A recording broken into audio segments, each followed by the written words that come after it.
Strauss, Strauss, Strauss,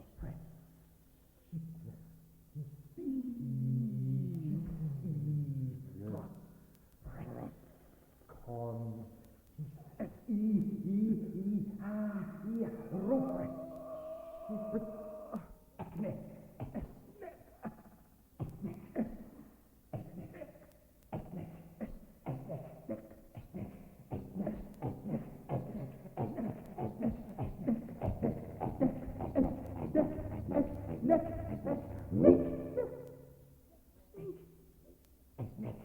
wrong,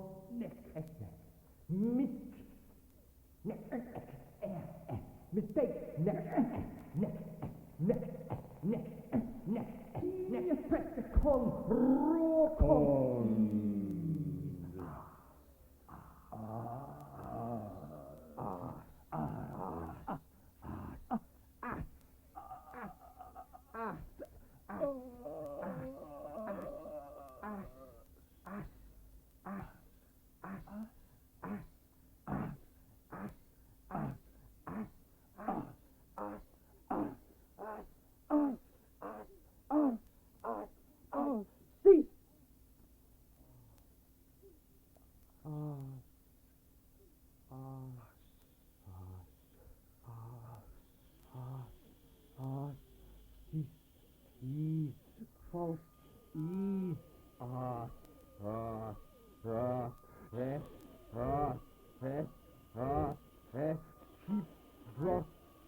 contemplated, get off it, suspected, accepted, rejected, they can't, they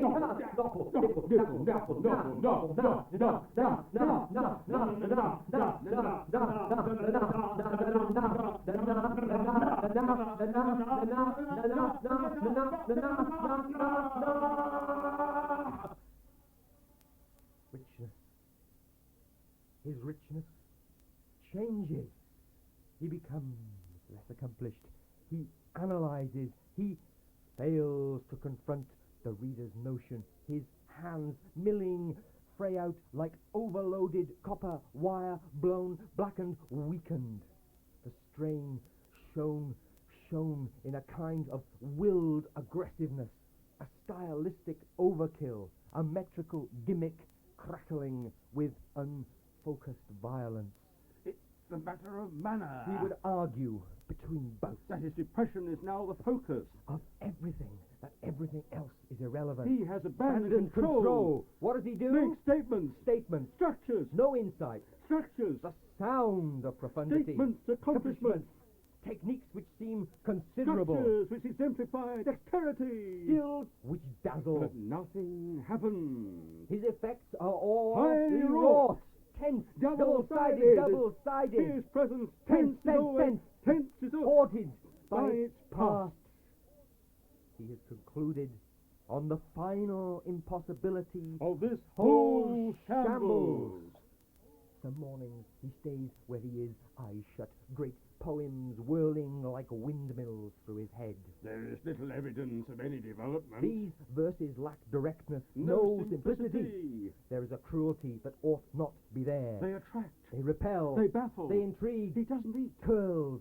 Warms himself on himself. Lets words shrink from him slowly like receding gum. The arbitrary line Splitting of words for no apparent reason. lack of self-control. Mistaken aim for effect. Passe. Absurdly passe. It is hard to grasp its intention. He flounders, slack Slack diction, diction, bloated bloated imagery. imagery. This is bathwater as poetry. Old slop instead of verse. He has one hand on the wallpaper, the other entwined in the thin hairs of his chest. It is a pose. All poets do this. Shout at them Loudly loudly enough. enough, and there's every chance they'll fall down. These are his deepest thoughts about poetry. It is the expression of the imagination. It is old judged the old way. Its form is vital. Its morality is irrelevant. It has a kinship with the truth of science. There must be harmony between the imaginative conception and its outward expression. If the thought is a beauty, then so must be the language. If you do not publish, there is no blame. It must sing, persistently Sing! sing. A sensitive soul taking an endless journey, the poetry slides. It is tenuous, detached, scrappy. It is overly obscure. It frustrates.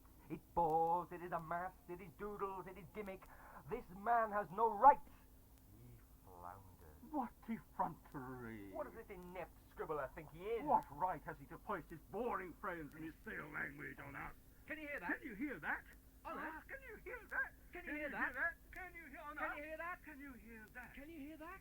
People coming in, talking loudly, local connotations. He gets away with those. Here, Yeah. out there, they can't take obscurity, difficulty for no reason. Clank and bang, clank and bang, clank and bang. Watch them. It gives it credibility over there. You're doing it now.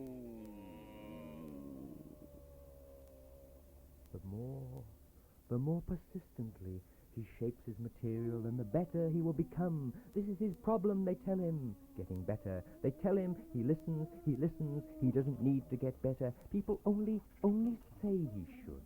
Sometimes he doesn't hear, and then when he does that, it doesn't matter. But when he does, then he gets doubts, and it matters persistently getting better. This is his problem, but it's not a problem. Unless he says it is, and he doesn't. He is better as he will be, shapes himself better. It matters, they say. He doesn't think so. Why should he? Who are they? Are they better? Are they better than him? Always better? Do they listen? It's not his problem. Better. Didn't. This is, not him, this. Because the papers kept blowing and because people kept talking and interrupting, saying one thing just when another thing, some words when there were other words, better words, insisting on what mattered, but that mattered to them, and it was a problem, stopped from shaping by shapes that weren't better, other shapes I didn't want, not wanted, not by me. So the system I worked and he worked was to shut the lip.